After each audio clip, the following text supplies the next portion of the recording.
If you're in the market to buy a brand new TV, then Samsung is one of the best brands to buy. In today's tech video, we're going to do a review of the Samsung QN85A.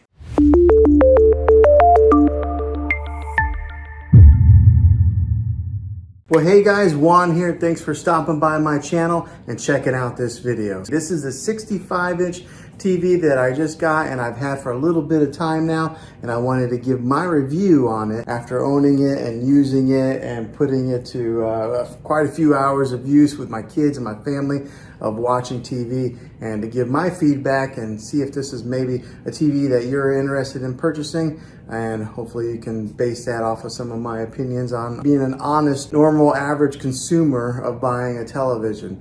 Now, I don't work for Samsung. I'm not affiliated with them by any means. So what I'm telling you is all my honest opinion of owning this thing for a little bit of time now. So what I'll do is I'll talk about what I've learned from it, and then I'll talk about more of the in-depth specifics on this TV later on in the video. But as far as owning it for a few weeks now, it's been a great TV. The picture quality is awesome. I mean, like, really awesome. So I upgraded from a 4K UHD TV to this QLED 4K UHD. Also, it's just bigger. I had a 55-inch and I went bigger to 65. So I think a lot of times whenever we upgrade our televisions, we usually end up going bigger. But that's what I did, and I gotta tell you, the picture on this, beautiful. It's just awesome. The other day I was watching Endgame on it, and the clarity was so clear. It was almost like they were right there and I could reach in there and touch them. That's how the clarity is on this.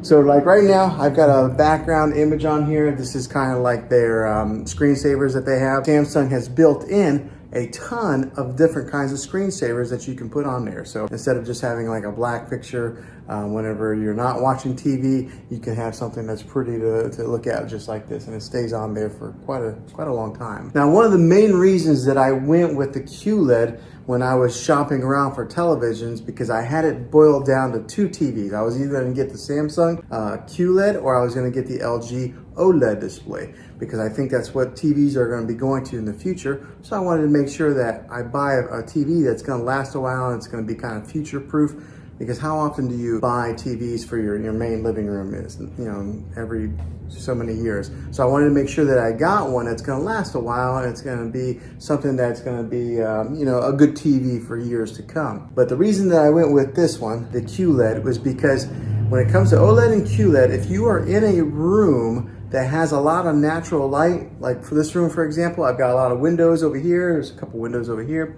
There's a glare that'll be on the TV. The Samsung QLED is better when it comes to glares on a TV than they are with OLED. So that was one of the big reasons that I went with this TV. Also, I am a fan of Samsung. I've had a few TVs of theirs, and they've always lasted a long time, versus somebody who maybe had a Vizio or something like that. I had a buddy who had a Vizio and it lasted like a year and it broke on him. My Samsungs have always lasted quite a long time. So they're a trusted brand. They're at the top, you know, they're right there with Sony and LG. And so buying a Samsung QLED was something that I was pretty confident in it lasting for years to come.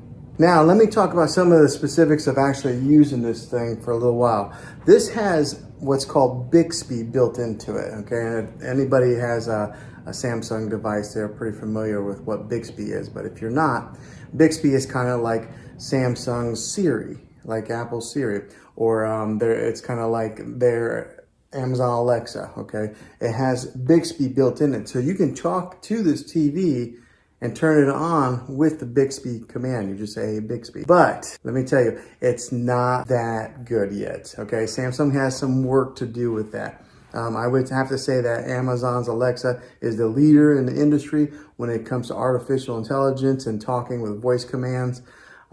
Siri works pretty good on my phone. Maybe not as good as Alexa, but these guys are last in line. I don't know, for some reason it doesn't understand my voice very well. I sometimes gotta yell it. It does have that capability to have that voice command in your TV. So talk about living in the future. We're like in the Jetsons age, or Back to the Future too, if you're a fan of those movies like I am. Now, the other thing that I experienced that was kind of a con is that there was a time that I turned off the TV completely, and I was in the kitchen area and I was kind of cleaning, and then all of a sudden the TV just came back on. How creepy is that? But I'm sure it was because of that Bixby built in there that it turned it on. So it's almost like having poltergeist TV inside your house. So that was kind of weird. It's only done that twice to me. In the middle of the night, the TV came on one time. So in the good length of time that we've owned this TV, that's happened. So that's the con on it. But the pros outweigh the cons on this TV. It is such a great TV. The clarity, the picture on it is just amazing. So let's take a look at it a little bit. So the remote on this thing looks like this. Okay, so it's a pretty narrow remote. There's not a whole lot of buttons on there, so it's not real daunting. Sometimes you can get a remote that's got so many different buttons on there that you don't really know what to do with, but this is what the remote looks like, and it's kind of shaped like this. So it's almost a little bit narrow to lose into your couch or your recliner, but just keep an eye on this bad boy. Now, the great thing with this, it is a smart TV, so it does have its own smart capabilities that are built right into the TV. You don't have to go out and buy an external stick to put in there, another like a Roku device or a Fire Stick or anything like that. Samsung has their own smart technology built into the TV. So when you hit the home button, just like this, it brings up all the different options of apps that you can download on there. And with this being one of the newest TVs out in the market, one of the best TVs out in the market, it's got every app that you can pretty much think of. So it's got even Apple TV, which sometimes it's not available on all TVs, but this has Apple TV. It's got your Disney Plus, your Hulu, your Netflix, which are built in. And then also on the remote, it's actually got Netflix right here. It's got Prime Video and Hulu as quick shortcuts that you can press, and it'll automatically launch those apps. And along with having all the different apps that you can download, it does have its own like TV platform. So we'll go right here, this little icon. So right there's Disney Plus, Spectrum.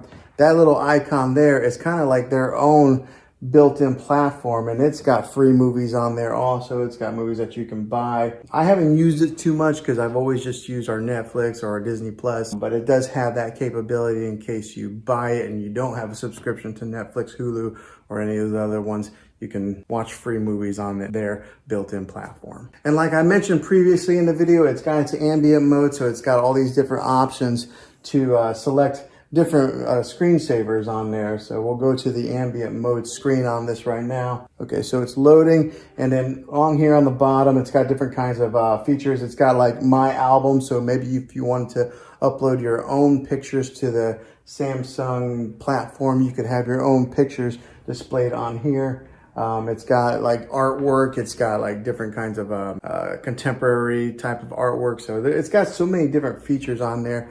But I kind of like the landscape view, so I've kept that on there for a little while. Every once in a while, I'll change it up. And if you are in the whole smart things platform with the Samsung, it is built right into this TV to where you can control some of your other devices that are in that smart things hub.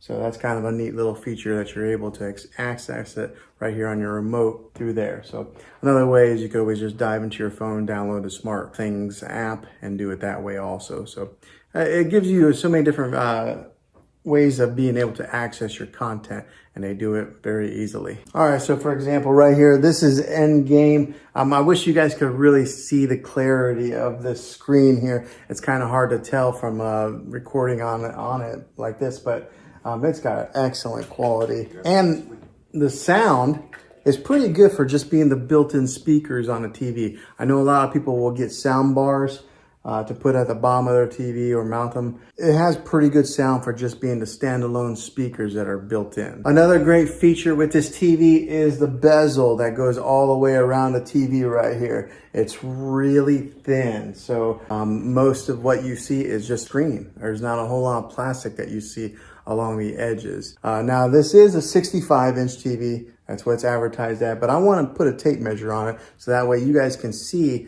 exactly what the exact measurement is of screen real estate that you get. So whenever they say the inches of a TV, you always measure from angle to angle like that. You don't measure across or down. So we're going to put a tape measure on this and see what it measures out to be. All right, so got a tape measure here. Let's measure it. Okay, so the actual measurement comes to be about 65 3/8. So that's they actually give you 3/8 of an inch extra. So that's pretty good. That's what that measures, the actual measurement of screen real estate on this TV. Now, so that's some of the specifics of being an honest user. Probably a lot of people who are going to watch this video are not really ones that need to dive so much into the technical part of the television. They just want to know some of the main user specifics. So that's what I've experienced so far. All right, so hopefully this helped you out in deciding if this was the TV for you. If it is, make sure you throw a thumbs up on this video if you enjoyed it, and go ahead and subscribe to my channel now. That way you can see all the tech videos that I'm making here in the next year to come, and I'd love to have you back in the next one as a subscriber. So thanks for watching this video, guys, and as always, be creative.